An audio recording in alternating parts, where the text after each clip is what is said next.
The Treasury 2021 Sanctions Review. October 2021. After the September 11, 2001 attacks, economic and financial sanctions, became a tool of first resort to address a range of threats to the national security, foreign policy, and economy of the United States. This tool rests on the formidable strength of, and trust in, the U.S. financial system and currency. At their core, sanctions allow U.S. policymakers to impose a material cost on adversaries to deter or disrupt behavior that undermines U.S. national security and signal a clear policy stance.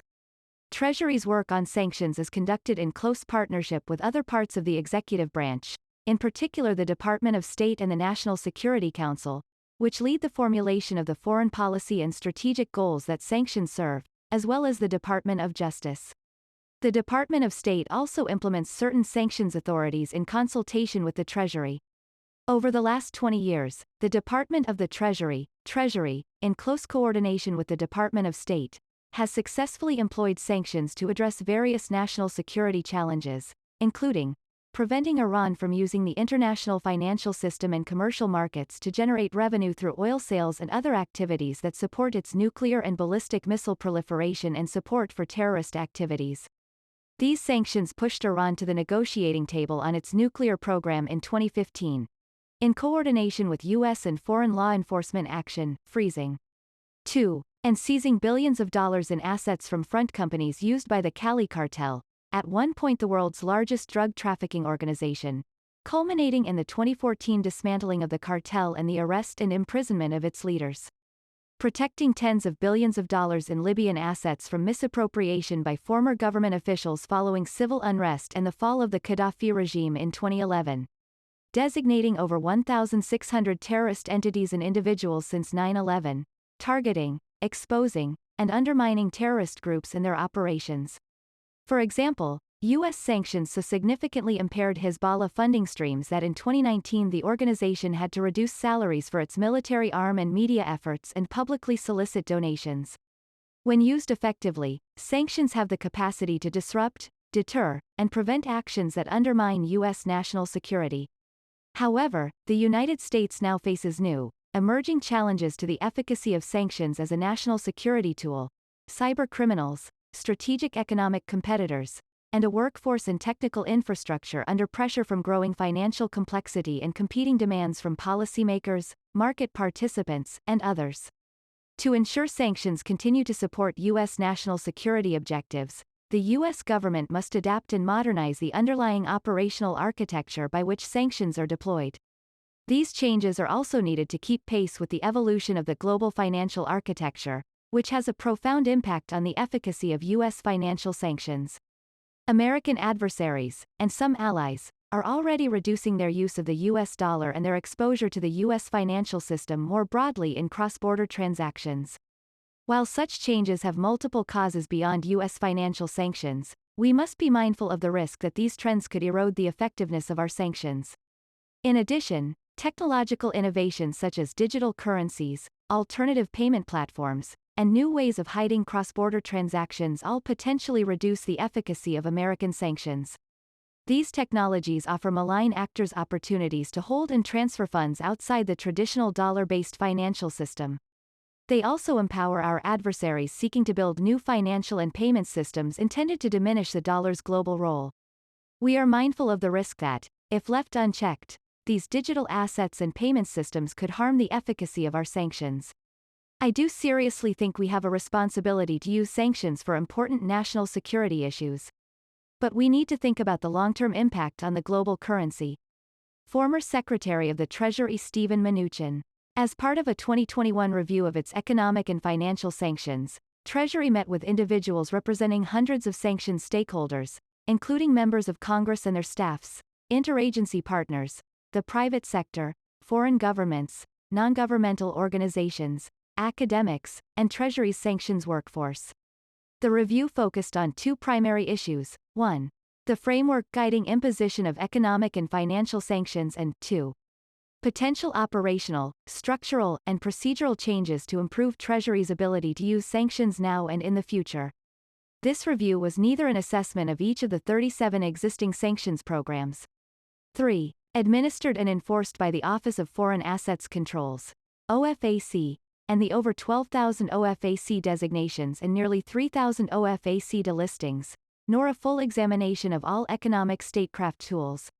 In addition, the review did not include separate sanctions authorities implemented by the Department of State or other restrictive measures implemented by other departments and agencies, such as visa restrictions or export controls. The objective of this review was to ensure that economic and financial sanctions remain an effective tool of U.S. national security and foreign policy now and in the future. This report incorporates highlights from stakeholder perspectives as well as data and recommendations for improving Treasury's implementation of sanctions. It offers several steps to modernize sanctions to address current policy priorities and keep the tool sufficiently nimble to address future threats. These steps include steps to modernize sanctions. 1. Adopting a structured policy framework that links sanctions to a clear policy objective. Economic and financial sanctions should be tied to clear, discrete objectives that are consistent with relevant presidential guidance, such as countering forces that fuel regional conflict, ending support to a specific violent organization or other malign and/or illicit activities, stopping the persecution of a minority group, curtailing nuclear proliferation activities, enhancing multilateral pressure, or ceasing specific instances of atrocities. To accomplish this, Treasury will adopt the use of a structured policy framework in order to inform its recommendations on the use of sanctions. This framework should reflect key policy considerations and ask whether a sanctions action, A, supports a clear policy objective within a broader U.S. government strategy. Sanctions should be deployed alongside other measures as part of a larger strategy in support of specific policy objectives. B, has been assessed to be the right tool for the circumstances. Sanctions should incorporate rigorous economic analysis, technical expertise, and intelligence to ensure that they are the right tool in our national security arsenal to pursue the identified objective. C, incorporates anticipated economic and political implications for the sanctions targets, U.S. economy, allies, and third parties and has been calibrated to mitigate unintended impacts. Sanctions should be designed to tailor their impact so that costs fall on intended targets and that potential negative impact on others is minimized. D, includes a multilateral coordination and engagement strategy. Where possible, sanctions should be coordinated with allies, incorporating shared intelligence and resources, and accompanied by engagement with relevant stakeholders including industry, financial institutions, allies, civil society, and the media. E, will be easily understood, enforceable, and, where possible, reversible. Sanctions should be clearly communicated so that targets, allies, and others understand their specific objectives and the circumstances under which they may be escalated or reversed in response to the target's behavior. The consistent application of this sanctions policy framework will establish clear criteria for the use of sanctions. Treasury should also seek to develop and implement an analytical construct to assess its sanctions programs and actions systematically, incorporating this policy framework and building on existing evaluation efforts. The product of these assessments could be recommendations to augment, adapt, or wind down individual authorities or to list or delist particular individuals or entities. We must guard against the impulse to reach for sanctions too lightly or in situations where they have negligible impact. Former Secretary of the Treasury Jack Lew. 2. Incorporating multilateral coordination, where possible. Sanctions are most effective when coordinated as an administration with allies and partners who can magnify economic and political impact. This coordination also enhances the credibility of U.S. international leadership and shared policy or security goals of the United States and its allies. Coordinated actions also help mitigate the economic impact on American workers and firms. Allies and partners can be encouraged to coordinate sanctions policy through 1. Collaboration and sharing of policy frameworks and information, 2. Ongoing efforts to harmonize sanctions regimes, and 3. Efforts to build sanctions coordination into existing multilateral fora. These multilateral efforts include advocating for UN sanctions when possible and appropriate to ensure global applicability of restrictive measures and amplify messaging, as well as working through other multilateral organizations. The State Department, in particular, as the U.S. government interagency lead for the formulation of foreign policy, is an essential partner and leader in this work. 3. Calibrating sanctions to mitigate unintended economic, political, and humanitarian impact.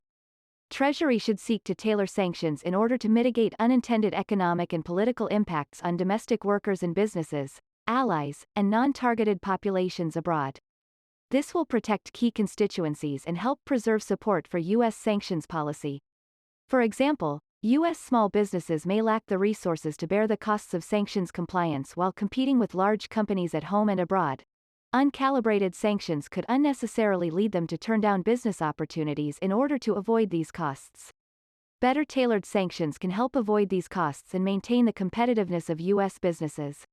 In addition, Treasury must address more systematically the challenges associated with conducting humanitarian activities through legitimate channels in heavily sanctioned jurisdictions.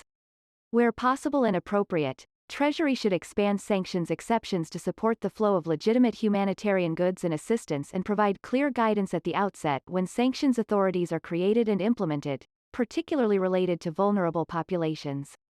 Going forward, Treasury will continue to review its existing authorities to consider the unintended consequences of current sanctions regimes on humanitarian activity necessary to support basic human needs, as well as potential changes to address them while continuing to deny support to malicious actors. We believe this effort is worthy of significant time and effort to ensure the world understands that the provision of legitimate humanitarian assistance reflects American values. 4. Ensuring sanctions are easily understood, enforceable, and adaptable. Sanctions are only as effective as their implementation, especially with regard to communication and engagement. In order to better calibrate the use of this tool, Treasury needs to communicate and coordinate more effectively with stakeholders affected by the use of financial sanctions. Treasury can build on existing outreach and engagement capabilities through enhanced communication with industry, financial institutions, allies, civil society, and the media, as well as new constituencies, particularly in the digital assets space. Treasury should enhance its public messaging and engagement with key audiences domestically and internationally around its sanctions, ensuring that the messaging augments and closely aligns with key stakeholder groups. It should also coordinate closely with the Department of State on messaging for foreign engagement. Enhancing the public information on the Treasury website and communicating in plain language would also improve public understanding of the intent and effect of sanctions. 5. Investing in modernizing Treasury's sanctions technology, workforce, and infrastructure. Modernization requires investing in Treasury's sanctions workforce and operational capabilities. The department must have the right expertise, technology, and staff to support a robust and effective sanctions policymaking and implementation process.